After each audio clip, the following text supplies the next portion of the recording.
Madyantara wastane mila sinebat madya tegese tengah antara wewates tengah-tengahing triloka antaraning jagat kadewan miwah jagating menungsa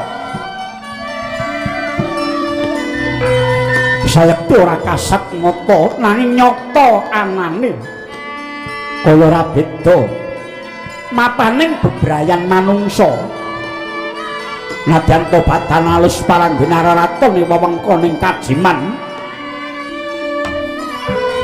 yen to kanggone sing bisa nyawang kaya negara lumrah duwe tatanan lan paprintahan ingkang gumathok sinten to ketungguling Gandharwa ing kono nggih ingkang menang Aglaratu jejuluk Sang Prabu Raja Swala ya Gandharwa Raja Swala Bung aluhur pindha prabata grembyah yen lumampah sinartan angin ingkang nggawa hawa asrep ingkang mungguh ngayu nenggih garwanira Gandharwati wastane kadya mangkono pangdiasmananing driya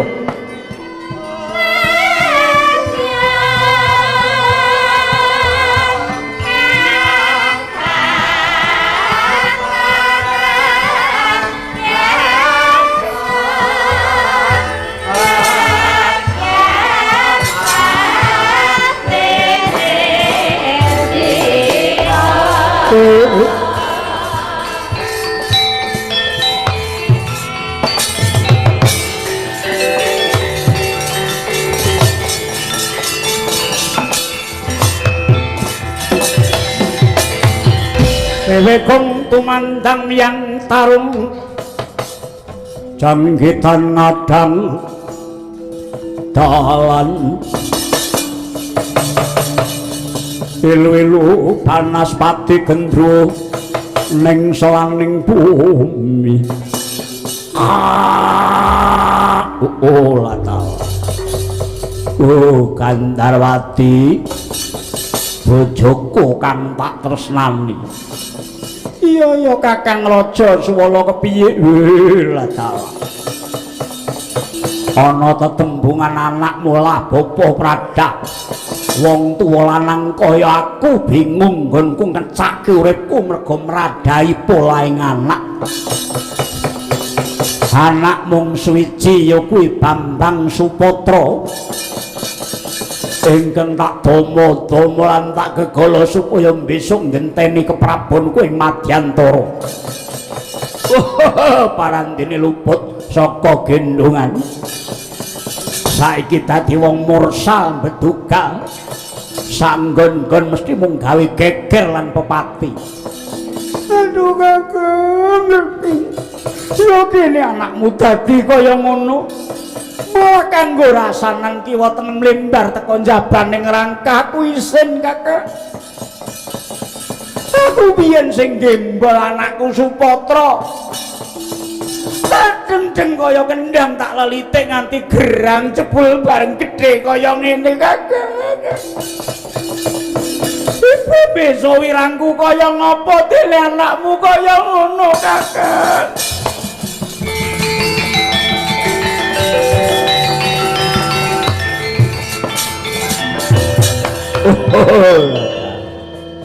ya iki abote dadi wong tuwa ya kaya ngene iki Gandharwati ya wong kok manggan mara tangan cengkiling sak pethuke wong ditantang apa besok ora bakal ketanggor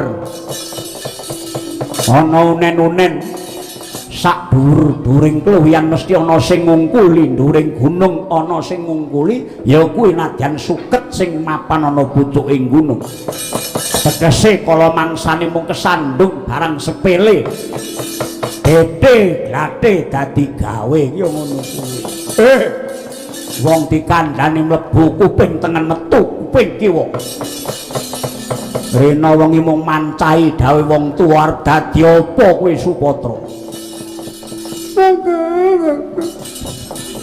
Malah ora mung kuwi. Aku kerep entuk palapuraning para kawulan punggawamu ing Madyantara kene. Apuran bab-apa? Kabeh padha matur menyang aku nganti sesek dadaku ya Kakang. Aku nggula wentah anakku nganti kaya ngono tobat. Ora mung begal maling rampok ngecu. Nanging uga nyenengi bojone wong. Ana bocane bedugale kaya ngono Supatra. Ande kuno angger mulih ning omah gur turu wae tangine nek wis awan. Mergo nek tengah wengi malah metu. Kaya tekan ngendi-endi mbuh jane sing digoleki iki apa? Angger mulih bangune sukutu-kutu mbok kok ya iso mlebu omah iki dalane metu ngendi? Mongko saking gregeten atiku. Wong rega tak kancingi wiwit sore lah kok bangun esuk ya iso mulih pringas-pringis. Piye meneh? Wes ayo dingon dhisik. Muga-muga anakku sing lali enggal eling Purwadasina. Yaksa Guru Rupari sedeng Narendra yaksa. Yaksa laku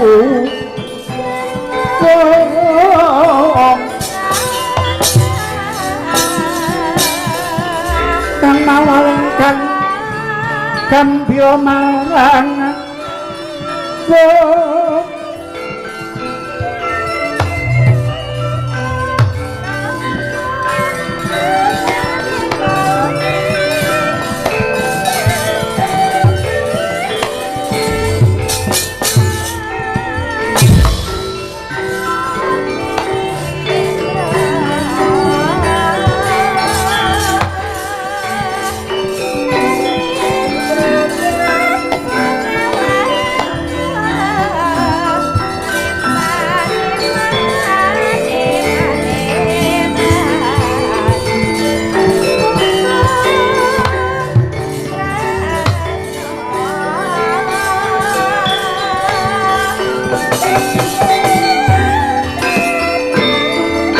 nenggih menika tawarnane Bambang Supatra anak ing Gandharwa Raja Suwala ing Madyantara ingkang mijil saking ingkang Ibu Dewi Gandharwati.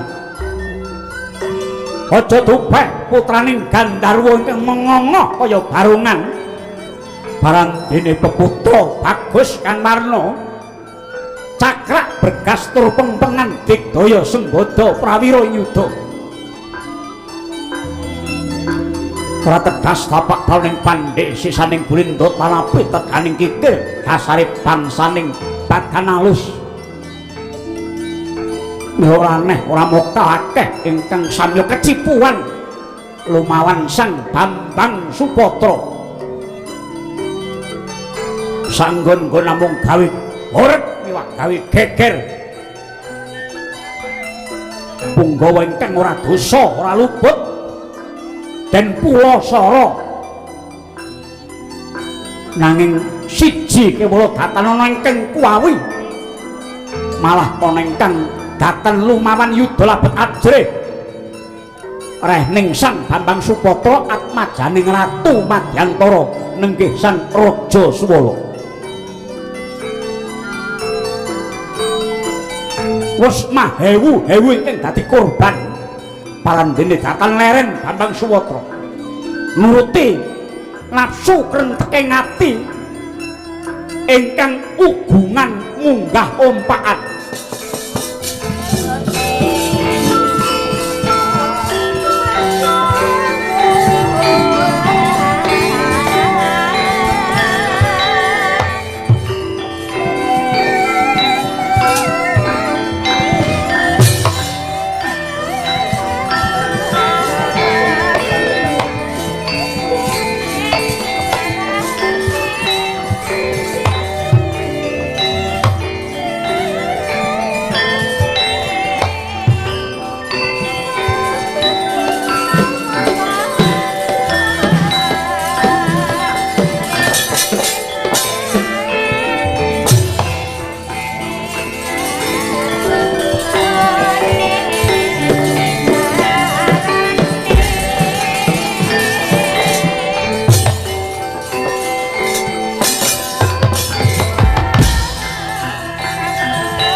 mareka den prayitna sing uris iku ambale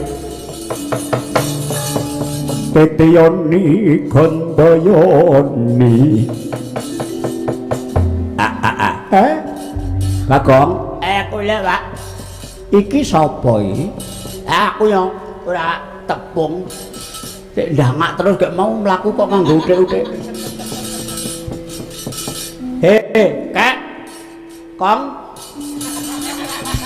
Akong kok kaya cah cilik nyeluk wong tuwa Akong iki ora cemeng gulune sing gawe kok ya anu bener gawe wong nek ya kaya ngene sing nyorek sapa Mbah gulumu kok ora cemeng sapa aku Bagong aku Semar aku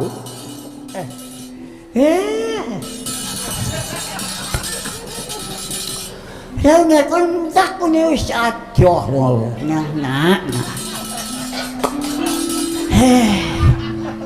panas ini aja nggak rekam dapet ya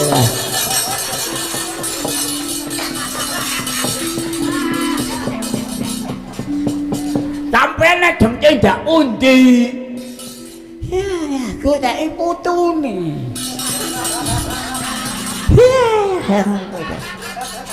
kula niku nek mboten pecok kali putu kula sesuk sakit lah putune teng pundi aku ki ora yo iki digendang Pak karo mbokne nggo tak mbek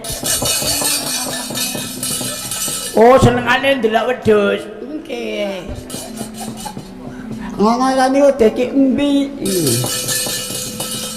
lah kok piyambak nun sewu panjenengan niku ketingalipun mboten permana kok mboten permana pancen kula wiwit lair niku picak mboten weruh dalan kula kok mau nganggo uthik-uthik rene tak tambani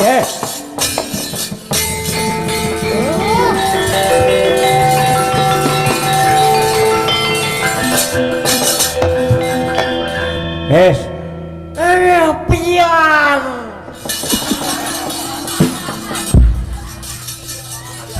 wah cewek iso mak piyo aduh yo wah ada sampean sinten rada rono ababmu ki lho ra enak aku Semar Kyai Ismaya ya Semar kaya lah kowe iki sapa jenenge aku isin jenenge Licing Si oh sampeyan nggih ndek bojo bojoku jenenge Neng Pekju oh jenenge Licing Suwi duwe anak Neng Pekju kowe wis weruh dalan ta aja ngaturaken kanyuwun nggih semaku sama loro sakit bingung mana aku mbok monggo niki diasta dadak nganggo kaya ngono apa aku tetulung ini tak ketopo ngrame iki saka atiku supaya donya iki tentrem rahayu klebu kowe bisa weruh padang hawa kaya ngene kowe wis tuwek kaya ngono kuwi gek mulih kono ya wah ya saya mboten pinarak aku sik neruske laku ora mampir mbok mampir to Pak wis kaya ono sak yaene kok saiki ora tau mampir Pak apa kuwi akale aku nek omah dibuntelke sego mbok pisan-pisan mampir kaya mbiyen lho Pak cangkemmu meneng kowe ora ngerti kerepotane pamikir wong tuwa zaman saiki sarwa merkengkong ora nyemar karo ngopo mbok wong ki ngerti ora rasa dikandani weruh oh iki pake lagi ngene ada to pinalak niki Semar liya wektu wae pakune kowe wis bisa weruh dalan aduh matur nuwun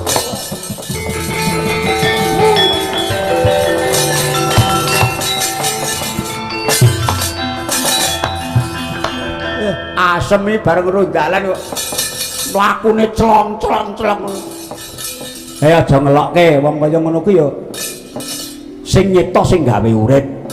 Wis men upama kowe nandhang kaya ngono ki kepiye? Ngono kaya wong ki nganggo tepa rasa. Wae. Iki ngendi ki anek desa kuwi?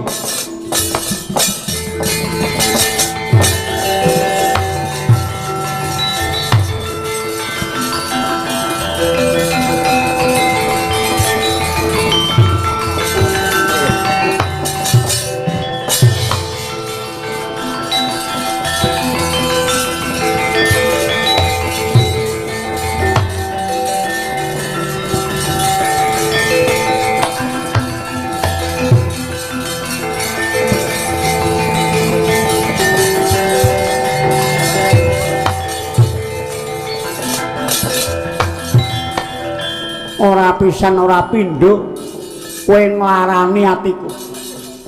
Sing kowe nglarani kepiye? Anggepe apa? Kowe nyenengi bojoku. Sing seneng karo aku ki bojomu, aku kok nonyol-nonyol yang bojomu. Cangkemmu ora kenek digugu. Biyen wis konangan kowe dikruyuk wong sak desa kon leren-leren saiki kok baleni meneh. Kowe baleni sego wadang kowe ya.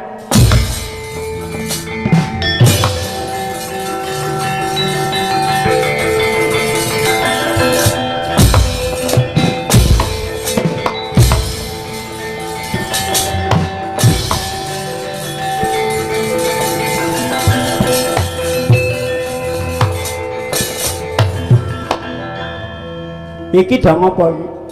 Nuwun sewu niki ajeng lejok to sing. Kowe apa tangga kok tumindake kaya ngoten. Oh, kula niki mboten lepat, kula didakwa seneng kali bojone mongko sejatine niku mboten remen. Dek niku wong lanang sing mboten iso ngopeni wong wedok, mula sing wedok ben monyal-monyal. Kula niku jane mboten nglanggati kok kula bendina kok dikepruki kaya ngeten. Cek arek.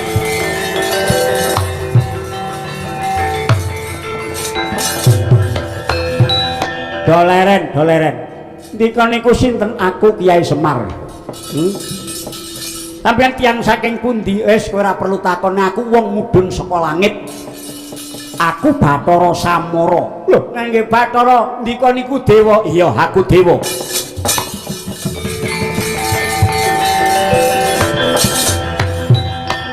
Aduh, iki kula ngaturaken bekti ya. Ketekan dewa. Loh, niki ngenten dewa melih. Iya, aku Bathara Glondor. Napa enten dewa Bathara Glondor? Bagong, Ding. Wis leren ana nggonmu padutan. Lungguh sing kepenak. Ya kaya ngono urip ana bebrayan. Menungso isine ya kaya ngono kuwi enek padang, enek peteng, enek ruwet. Ning kabeh sing padha kena ditata. Gandeng aku ya ora weruh bukti lan seksi apa dene pangakuane. Mula tak jaluk kowe lermo dhisik mengko liya wektu kowe tak tuturi. Kae nglumpuk aku kok krungu tetabuhan eneng ngisor wit kae kowe do ngumpul rono.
Nyak langening kalayan aklar pandangun sartimon Dinamir kekonang surem sorobe tanpa padang kasalan pacaring purnaming kekono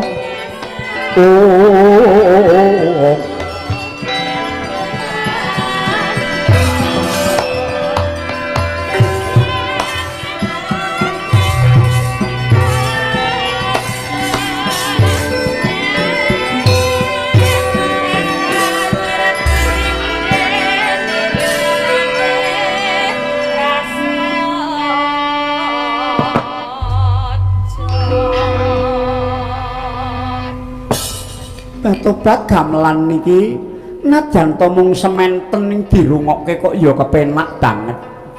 Ah, iki wis kepara nyata. Piyuh, aku ya ngumun barang ki nek mudhun saka kasuwargan banjur diparingke titah, banjur dimekarake, dikembang rembakake nganti dadi becik sak becik-becike. Kowe aja gumun. Kabeh ki mawa surasa rebab kuwi sing ngunekke kudu meleng mangesti, kudu nganggo rasa sejati, ora kena mung kaya wong graji. Wong rebab ora nganggo pathukan maju mundure, ora diitung wis pidakane ora bener, mongko le ngosok kaya wong ngosrok. Malah dipilihke sing tuwek sing pidakane becik ora perkara tuwek enom.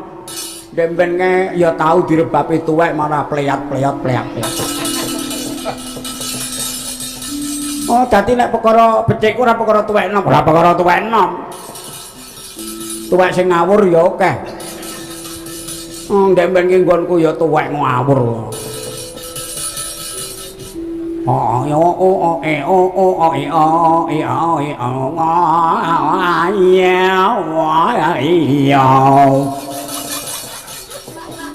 Kuwi iki jane ngrebab apa ndaren? Bareng aregong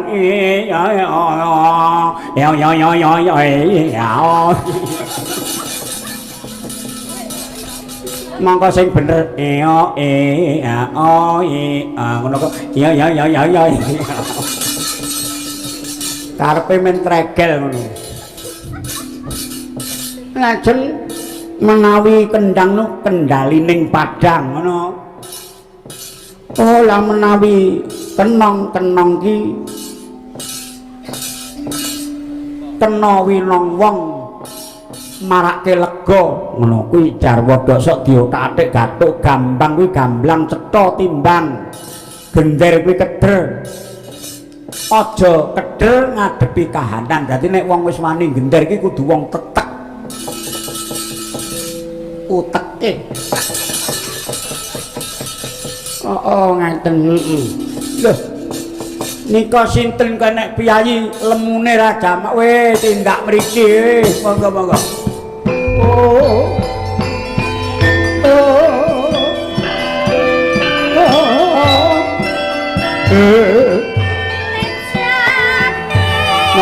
Monggo.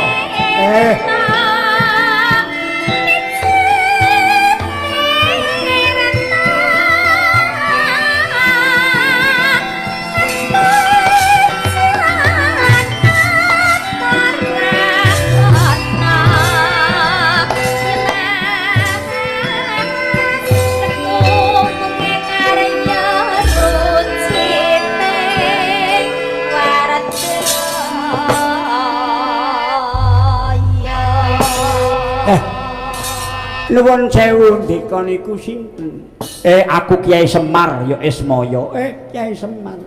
Kowe sapa? Kula Krama, kula Lea. Kula Supini. Inggih kula Sutini. Kula Bagong kula. Niki kok kaya tangga-tangga kula. Ya bener aku tanggamu. Iki dong apa iki? Kula sami tetabuhan wonten sak ngandhaping wit klampis niki. Lah kok rene jero omah ngopo mboten dados menapa wong jenenge wong sak nggen-nggen mung adol budaya niku butuhe kepengin mriki ben kathah lari nem-neman ben seneng ben do nyedak ngoten nek teng griya kula do wedi ngoten nyedak ya iki nika gamelan lah kok dadi kaya ngene saiki ngrembakane nggih aku kok krasan manggon ana kene terusno nggon mulah budaya sing adiluhung iki aja nganti ketemper karo sapa wae lan iki becik banget kanggo nuntun jiwaning menungso budi pakarti kang luhur ngaturaken panuwun Kiai sinten niku kula Bagong sampean nggih kerasan teng mriki kerasan hawani adem kaya ngene kok kerasan wah matur sembah nuwun kula aturi wonten griya kula kemawon kabeh wae tak kandhani aku ki dewa ning aku diudhunke menyang bumi kene iki supaya dadi pamong sajati pamong satriya ingkang ngambek luhuring budi mula kang saka kuwi aku tak manggon ana kene kuwi aja ana sing ngaru biru karo aku gandeng iki ana wite klampis rupane ireng tak jenengke klampis ireng ya karang kedempel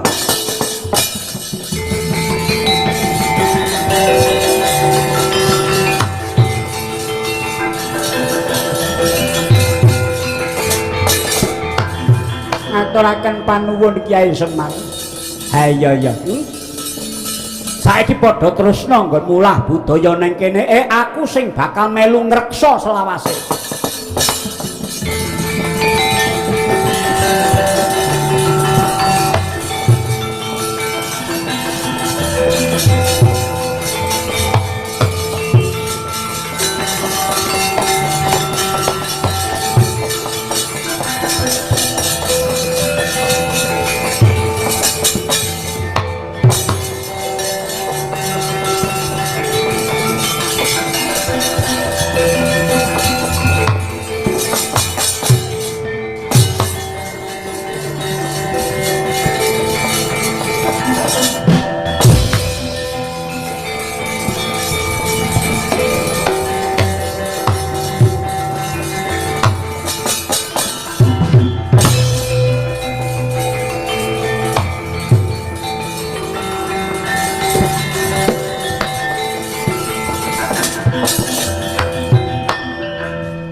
manut palapuran kowe tata tunggule gento iya ora melek mripatmu ora kawruh sapa Supatra aduh Raden nyuwun pangapunten kula mboten badhe wantun kalian paduka sebana pawarta sak madyantara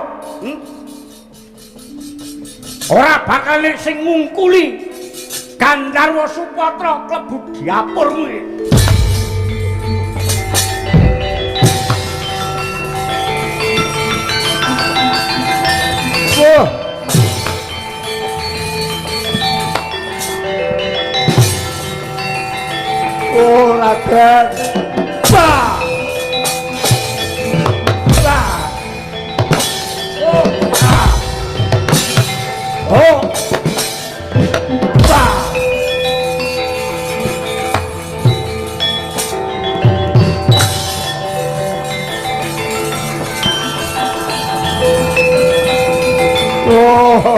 ngaliyo wanenane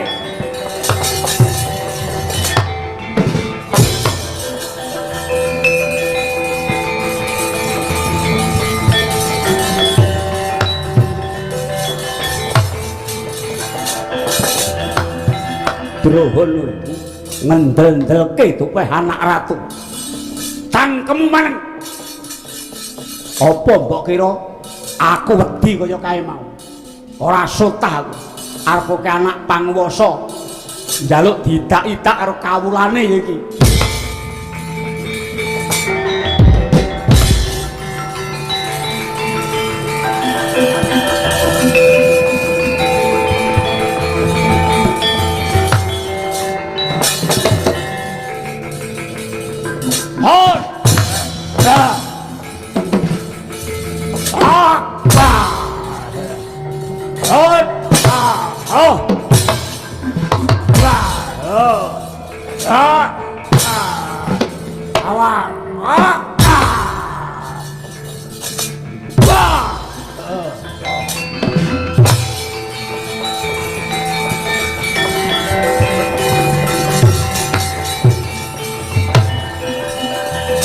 Wah.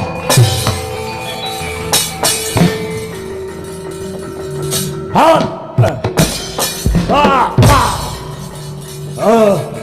Hot.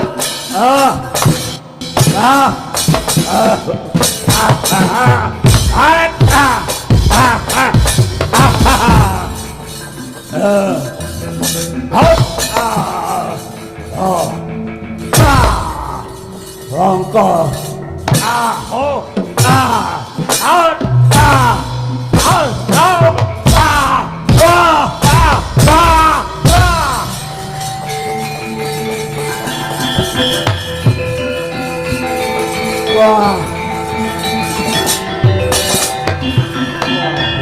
edan wah peng-pengan tenan iki.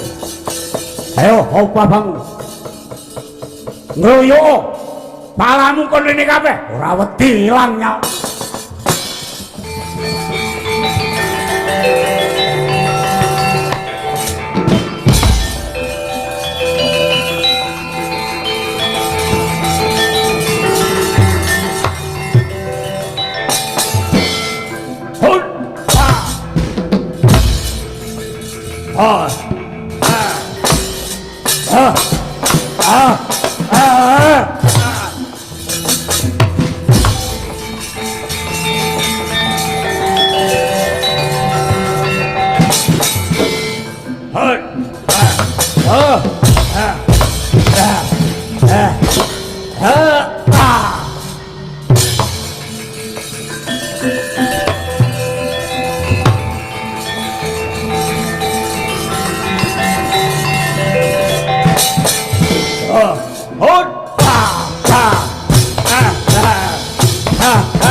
Wah, hedian.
Buta Pandhawa tandha kati wisaya Indri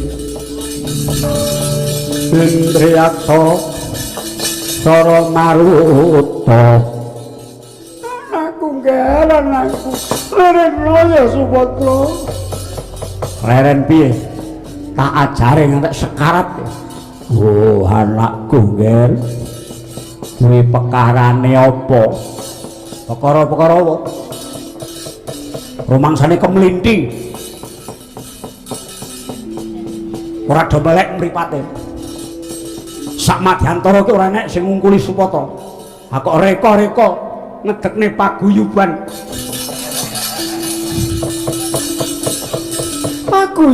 apa mbah arep nandhi kok nandhing anak ratu gembel sak kenteng ndase lireno ya ngelireno kosek kuwi culno ben mulih nyang omahe kowe ngadep aku ya nggih ya tak culke ning aku ora ngadep kowe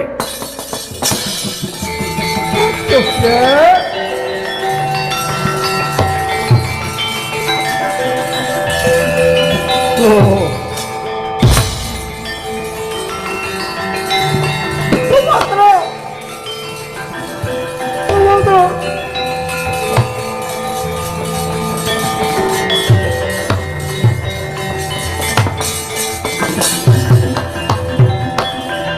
Del ke kendel Bondowani anggepe apa meneng ayo ngger wis cepetan semene nggon mumi lara karo wong liya oh ngger ayo mlebu ning pamulangan go apa wong dadak diwulang. Kaya pinter-pinter sing mulang. Sing mulange wong bodoh cek pinter aku. Ora kaya nglumpukke wong arep diwulang. Cara diwulang dicak wedangan.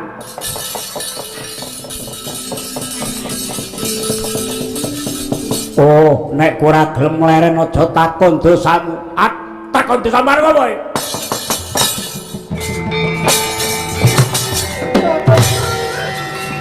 Nek bocah kok kaya ngono, Pakne. Oh.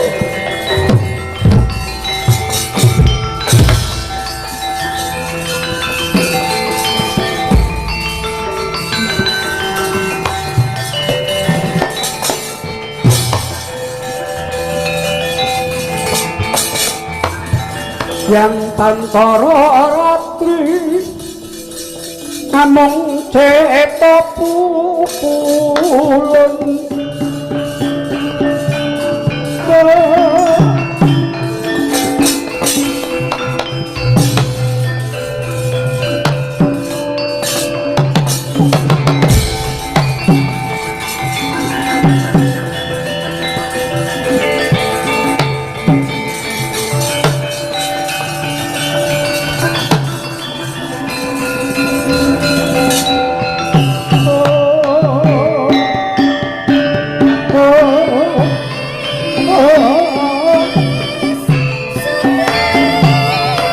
Langeng griya mangun kanduan rimang leleng opan pokanen.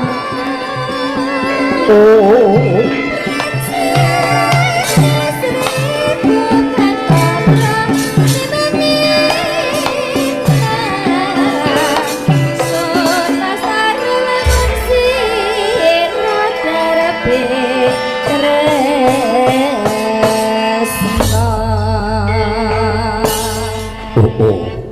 Nyuwun pangapura ndika kuwi sapa?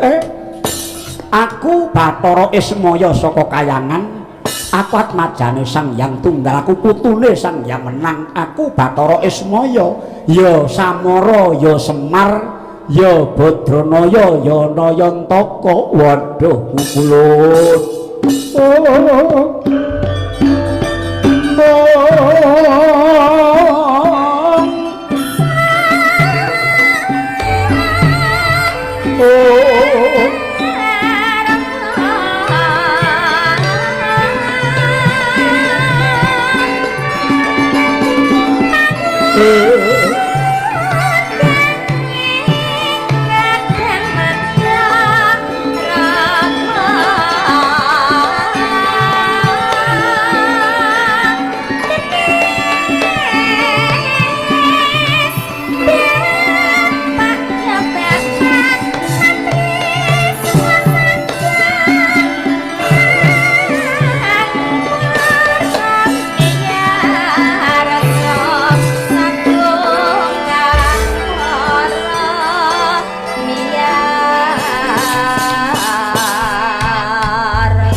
Sanget boten kinten bilih paduka menika Dewa Kayangan. Oh, nitik saking cahya ingkang wonten salirandika cetha bilih paduka menika didhe titah sawantah.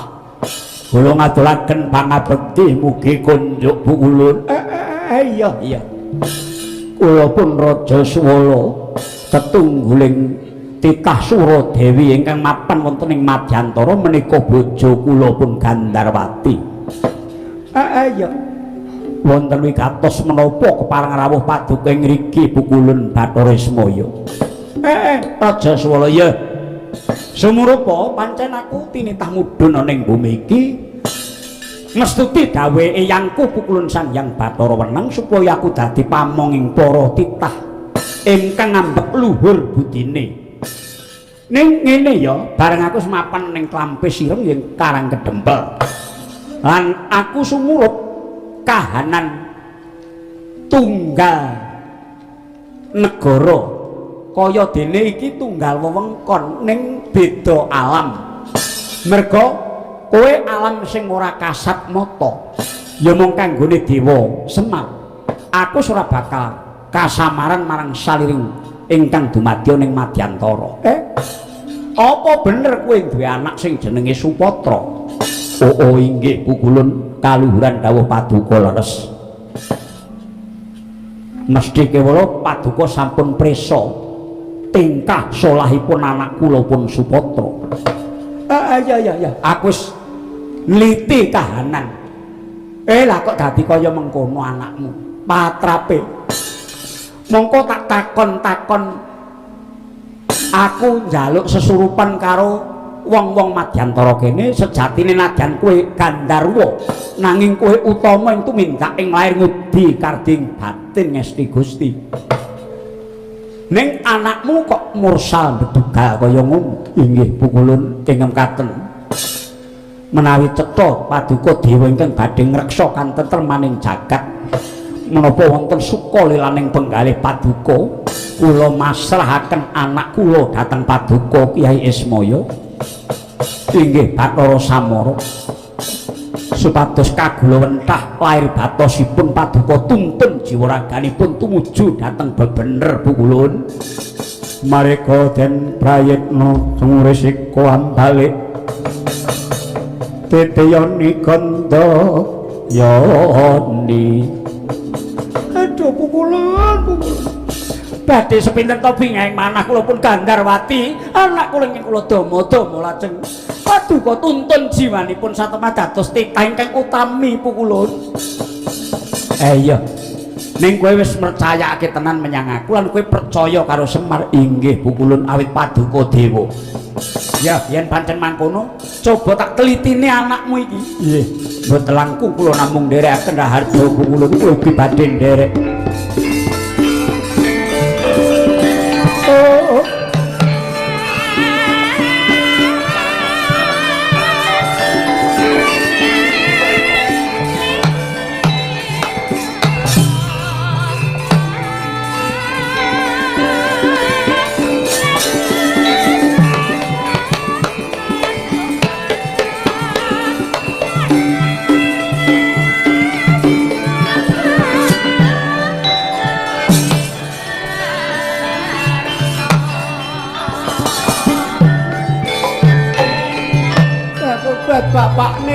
Bapakne. Apa ibune? Ora kaya senenge ngatiku dina iki dene ana dewa mudhana ning Mercapada Batobat. Syukur mangayu bagya anake dhewe mengko bisa malih dadi titah sing becik ya Kakang. Ya wong tuwa mung nyuwun marang Kakang Murwengtat. Muga-muga anakmu si Supatra enggal bisa eling marang lakuning utama. Iya Kakang, iya. Sinartan ngawat-awati lawakon iki ayo meminta marang panguwasaning Dewa Luhung. Muga sing eling dadi becik sakteruse sing isih lali baliyo dadi eling. Inggih Kakang.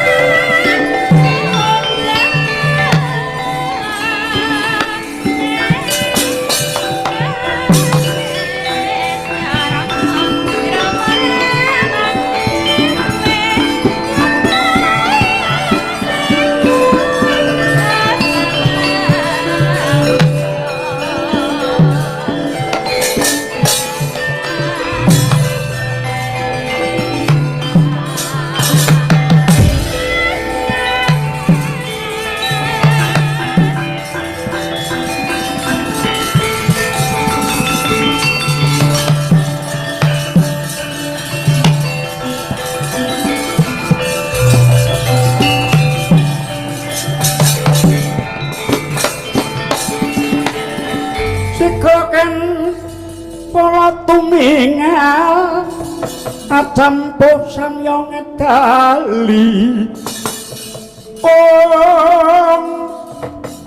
tertadet wileting kota kayang mangun sang witi bendang sang ademi jelati ngedali wus sopo ana menungsa kaya tunggak. Aku rung tau roh. Matane rembes, cangkeme caplik, irunge sunti, wetenge blegendong, bokonge gedhi. Kaya ngono isik nuntun Trowelu. Trowelu matamu. Wong ora urus. Iki sapa? Aku rung tau tepung. Iki Bathara Ismaya, iki dewa. Bapakku Bathara Semar, Bathara Samara, Nayantaka. Dewa. Dewa.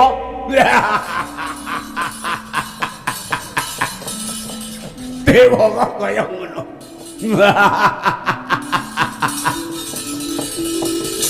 Dewa kuwi mawa cahya nek mudhun sing ngubengi iki midodari. Widodari. Ya, ngerti ku midodari. Ora neng dewa kok mudhun ditutke kewan kaya ngene. Kewan jasmu kuwi. Kok suwe-suwe kok mrekitik aku. Lah kowe apane? Aku ki anak iki. Lho, kowe iki anake kuwi. Aku anake. Aku ora trimo nek pakku mbok kene iki. Mula ben bengi tak tutke, aku ora trimo nek pakku mbok kene. Lah nek ora trimo ngopo? Lorok matane sak rai dadi mripat kabeh. Ya dong ngene iki kok. Kowe jenengmu sapa? Aku Bambang Supatra. Oh, Bambang Tayet iki kowe kuwi. Bambang Supatra. Enggak kaya piye? Jenengku Bakong. Kowe kok pendirangan menceleng ya kowe ngene. Ndak kira aku wedi karo dapurmu lho. Ayo, kowe ngenyek bapakku. Matane rembes. Cangkeme cablik ngono. Wetenge blenduk ngono. Kaya tunggak ngono. Ayo. Omong ngono. Omong pisan kas kakek. Apa dikira aku ki wong ora kendel?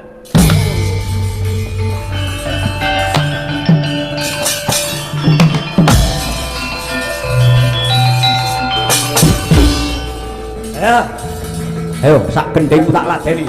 Ayo.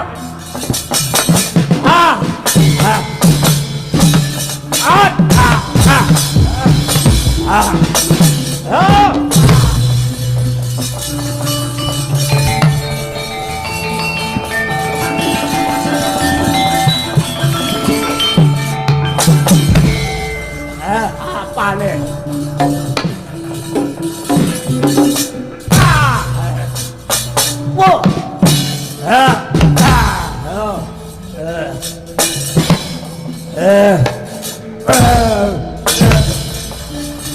Bercopet tak?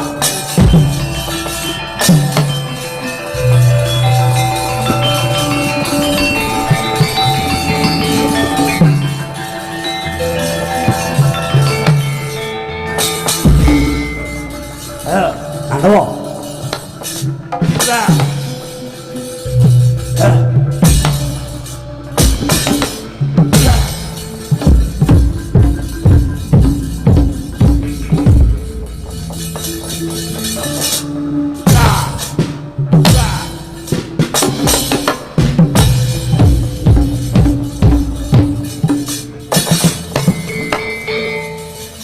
Kok iso mumbul-mumbul iki piye? Ya ngene iki anak dewa ngene iki. Aku anak Gandarwa. Anak Gandarwa iki dhuwur dewane no. Ya, Babang anak dewa karo kowe Supatra anak Gendruwo dhuwur ndi? Ning aku kon kalah karo dapurmu moh. Ora kalah ora menang. Lho, lah piye? Ayo tangkep cocok antaran bau nganti sak lempoe.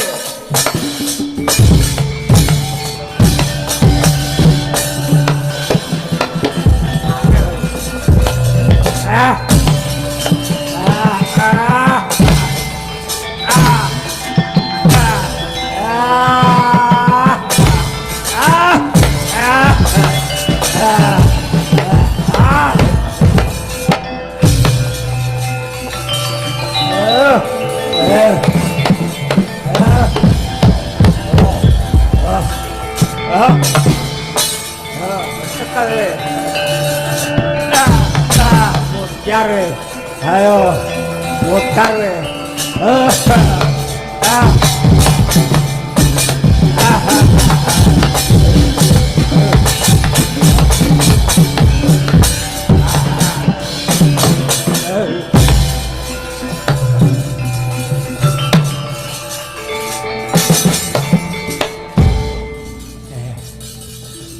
Kaemu kok sikutan barang. Pripun, Pak? Kula kawan, Pak. Kowe mundur. Aduh, Pak. Aduh, Pak. Jahitan tenan le. Jenenge Supatra. Supatra, Pak. Pun mang mriku, Pak. Oh, mang tambani ketoke kae wong rada lenyeng. Coba tak petukane nek kira-kira kowe kalah tur kae wani karo aku ya tandangane.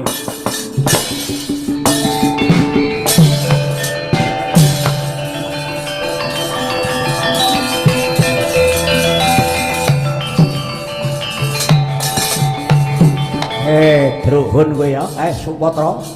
Kowe nginyak-nyak anakku karo kowe nyepelekke karo Bathara Semar. Bathara apa? Kowe ning dewa kok medhun ning Madantara iki. Dewa bingung kuwi. Kowe karo dewa ki aja ngono kuwi. Aja ngono kuwi piye? Kowe tak kandhake bapakmu. Mbok kandhakno leluhure dewa ngono nek aku wedi karo wong kaya dapurmu.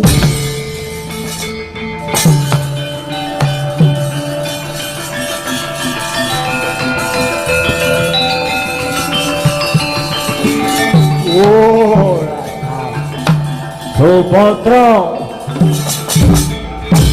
Oh, anakku ge.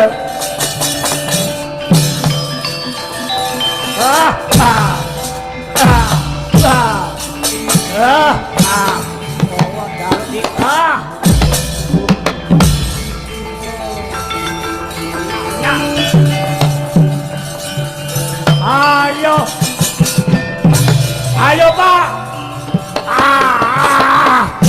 Ayo, arep apa kowe?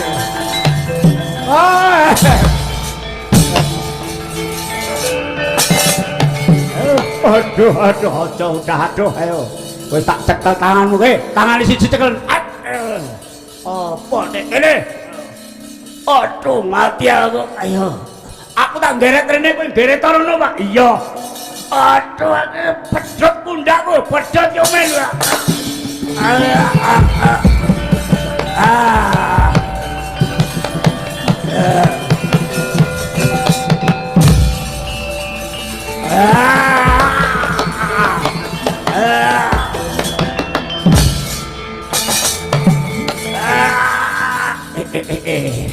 Kaya wong tarik tambang. Kalah sapa ki kok? Aduh mati aku sempal kalau sempal ya men. Kene dilumahke meneh. Dilumahke. Aduh yo.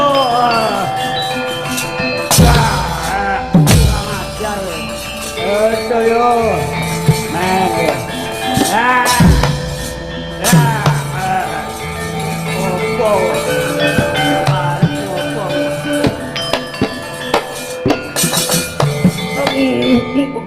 Apa Pak? Cekelen gulune rodok dengkeken Pak. Terus iki tak olore irunge. Waduh, mati aku. Aduh.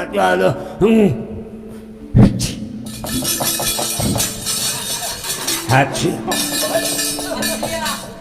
Iki wong angger irunge kok ngene iki ambene esuk niki ngentekke serbet.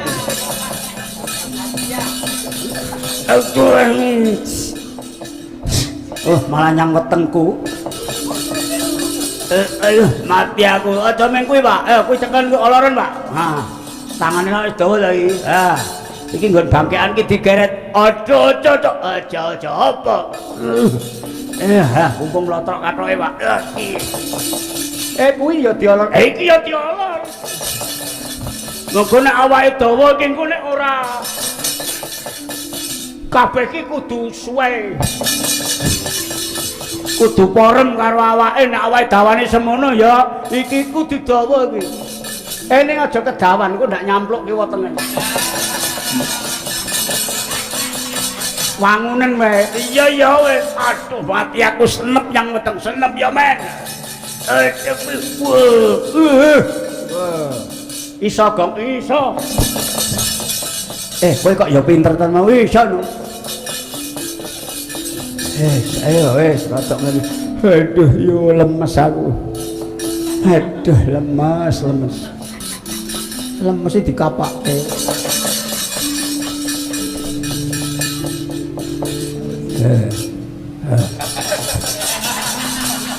ya gur kok ngene aja dieker-eker sikile kong ya sikile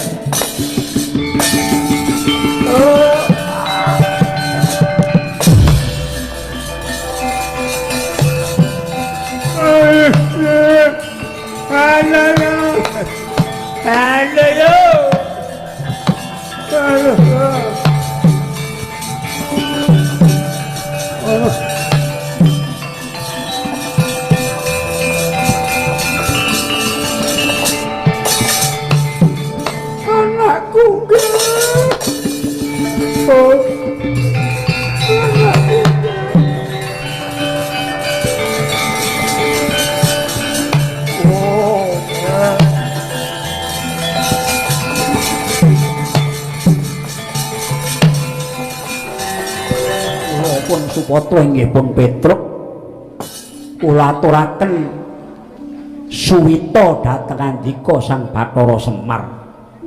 Pak, aku nderek Kyai Semar. Ya, kowe melu ya Le, kowe melu. Kyai Semar, apa? Menika kaanggepa dados yoga paduka piyambak sampun ngawontelaken ewet miwah pagewet dirga masa nggurungi dhateng kula. Apan kula sampun lila lair drusing batos. Kala mangsanipun kula ugi saged pinanggih kalian anak kula pun Petruk. Ya nek ngono iki tak dadekke anakku. Lah ngawonten wingking iki anakku sing dhisik dhewe ya kuwi Bagong. Nanging reh ning iki tumindake kaya cah cilik, Bagong tak anggap sing luwih enom dadi sih tuwa Petruke.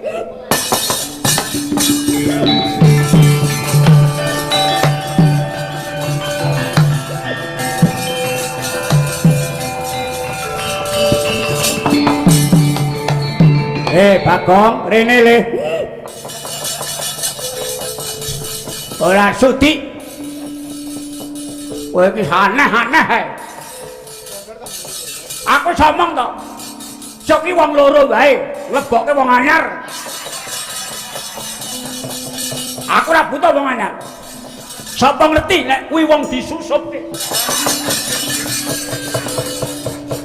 Unine kok kaya ngono. Aku ora seneng. Men melu pae. Karo melu ibu.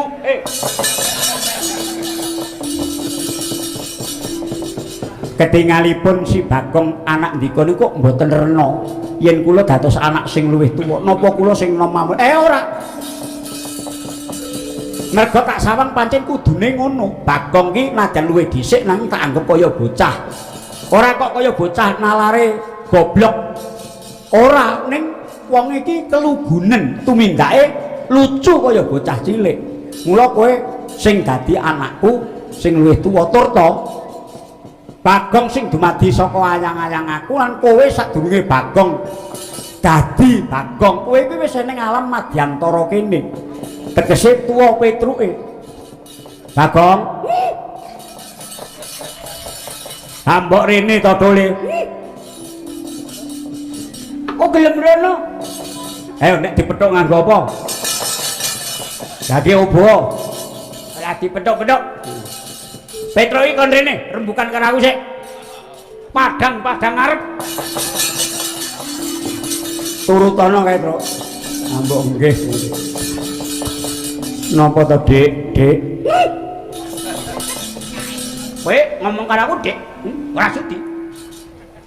Sing sapa ngepang klampe sireng iki dis aku.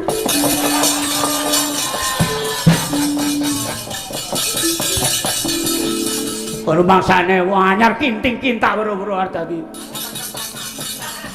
Ngeten lho, Dik Bagong. Kula niku mung mestuti dawe Bapak ndika Kyai Semar. Kula kan dadi sing luwih tuwa. Lha to piye? Ora ngerti nek sing gane turu kono ki aku. Wong anyar arep nuweki. Apa pek kowe kaya Mbah Gondo kuwi?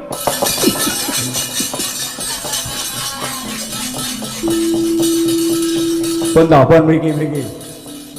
Pun. Ki Bagong sabar nggih. Pripun Pak nek enten lelakon kaya ngoten? Bagong. Kowe mau digawe karo Bathara Wenang. Kowe mung kudu tutwuri karo aku, kowe kudu mung manut sakarepe Semar. Dadi kowe nek tak dadekke adine Petruk kowe aja gelo. Dadi aku tetep adine cah kuwi. Iya no. Ya, aku gelem. Ning kudu mbok catet kowe, Truk. Aja pisan-pisan kowe nek ndagel karo aku ning endi wae. Kowe ngantek ngarani aku jangkar. Kowe kudu omong ngene, piye? Lah nggih ngaten to Mas Bagong. Lah terus kowe, aku ya ha nggih. Lah nek aku entuk jangkar karo kowe, walah Truk. Bulko ngono Truk. Ah aku ngono kuwi nek kowe nyang aku kudu Mas Bagong arep aku adimu. Oh iya siap.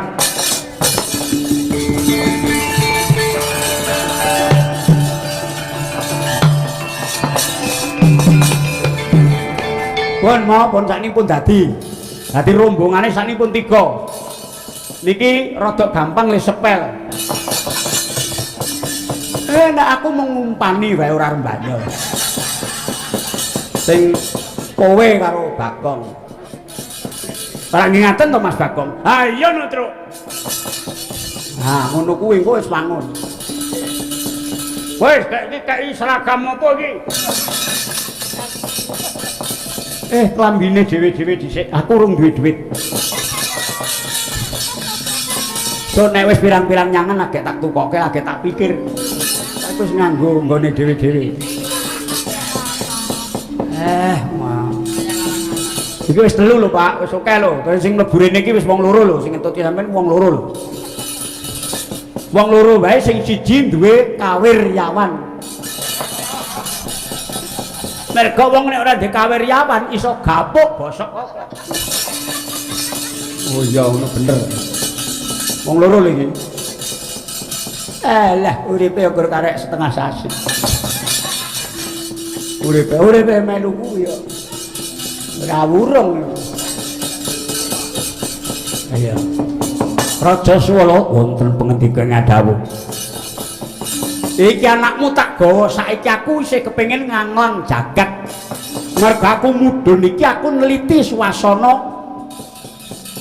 kraton-kraton saindenging Naswa iki. Kowe nggih kula ngaturaken Pak panuwun Kyai. Nek ana apa-apa anakmu celuken aku ya ora apa-apa. Harpa tata gelar melu aku ning kala mangsane ya celuken. Lho Kang, apa tata gelar anu aku awake dhewe wong loro cek diceluk lho Kang. Diceluk apa dibusak? Wong nek omong kok mesti nyelekit iki. Wong dewangi kok malah nyelekiti. Aku njaluk pamit. Inggih kula ndherekaken harja. Inggih Kyai kula ndherekaken rahayu Kyai.